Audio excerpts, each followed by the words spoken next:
Hello बच्चों, आइए इस प्रश्न को पढ़ते हैं। अन्योन्य प्रेरकत्व के एसआई तथा एमके मात्रकों के नाम लिखिए। आइए इस प्रश्न की मुख्य अवधारणा की चर्चा करें। मुख्य अवधारणा देखिए, पहले हम बात करते हैं अन्योन्य प्रेरकत्व होता क्या है। मान लीजिए कि हमारे पास में दो कुंडली है। ये पहली कुंडली है और इसके बगल में एक और कुंडली रखा हुआ है। अगर इस कुंडली में धारा परिवर्तित किया जाए, परिवर्तित परिवर्तित तो दरअसल जो ये बगल वाली कुंडली रखी है, क्योंकि इस वाले कुंडली का चुंबकीय क्षेत्र इससे भी गुजरेगा, इसलिए इस दूसरी वाली कुंडली में भी धारा प्रेरित हो जाती है। मान लीजिए कुछ इस तरीके से प्रेरित होती है। तो यहाँ पे जो धारा प्रेरित हुआ है, ये दरअसल प्रेरित धारा है।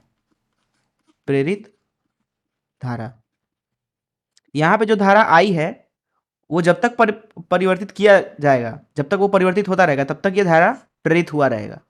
क्योंकि जो ये चुंबकीय क्षेत्र उत्पन्न हुआ है, ये दरअसल बदलता है, और ऐसा होता है लेंज के नियम से। अन्योन्य प्रेरकत्व का अगर हम यहाँ पे सूत्र लिखना चाहें, जिसको हम एम से प्रदर्शित कर देते हैं, वो होता है कितना विभव प्रेरित हुआ है। मान लीजिए वी भागे, यहाँ पे कुंडली मान लीजिए वी धारा विभव प्रेरित हुआ है, और यहाँ जो परिवर्तन की दर है मान लीजिए वो है डी आई भागे डी टी। तो नीचे यहाँ लिखेंगे डी आई भागे डी टी। तो ये है अन्योन्य प्रेरकत्व। ये पहली चीज़ आप समझ ले। दूसरी चीज़, यहाँ पे कुछ सूत्र हम देखेंगे। मान लीजिए एक क्यू आवेश है जिसको हमने वी विभव से त्वरित किया, तो उसके द्वारा जो ऊर्जा उसको प्राप्त हो जाएगी वो लिखी जाती है क्यू गुणे वी। वहीं अगर हम वैद्युत धारा का सूत्र लिखें तो आई बराबर होता है क्यू भागे टी। और जो ये अन्योन्य प्रेरकत्व है, अगर इसके एसआई मात्रक के बारे में बात करें, एसआई मात्रक, तो एसआई मात्रक इसका लिखा जाता है हेनरी के बराबर, जिसको एच से दर्शाते हैं, हेनरी लिखते हैं इसको, हेनरी। तो इस मुख्य धारा का इस्तेमाल करके चलिए प्रश्न को हल करते हैं। प्रश्न के प्रथम भाग पे चलते हैं। पहले पूछा जा रहा है कि अन्योन्य प्रेरकत्व के एसआई मात्रक बताइए। तो एसआई मात्रक हेनरी होता है। एम के एस से मात्रक पूछा जा रहा है, तो चलिए उसको निकालते हैं।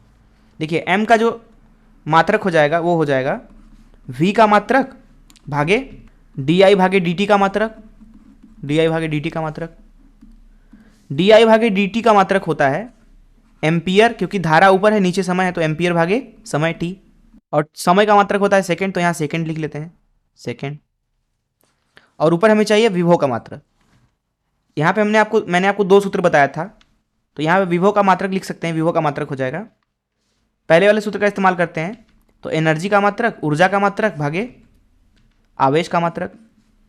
वहीं क्योंकि आवेश जो होगा यहाँ से हम लिख सकते हैं Q बराबर आई गुणे टी, तो इसलिए यहाँ पे लिखा जाएगा आवेश का जो मात्रक होगा वो लिखा जाएगा धारा का मात्रक जो कि एम्पियर होता है गुणे टी, टी मतलब समय का मात्रक जो कि सेकेंड होता है, सेकेंड।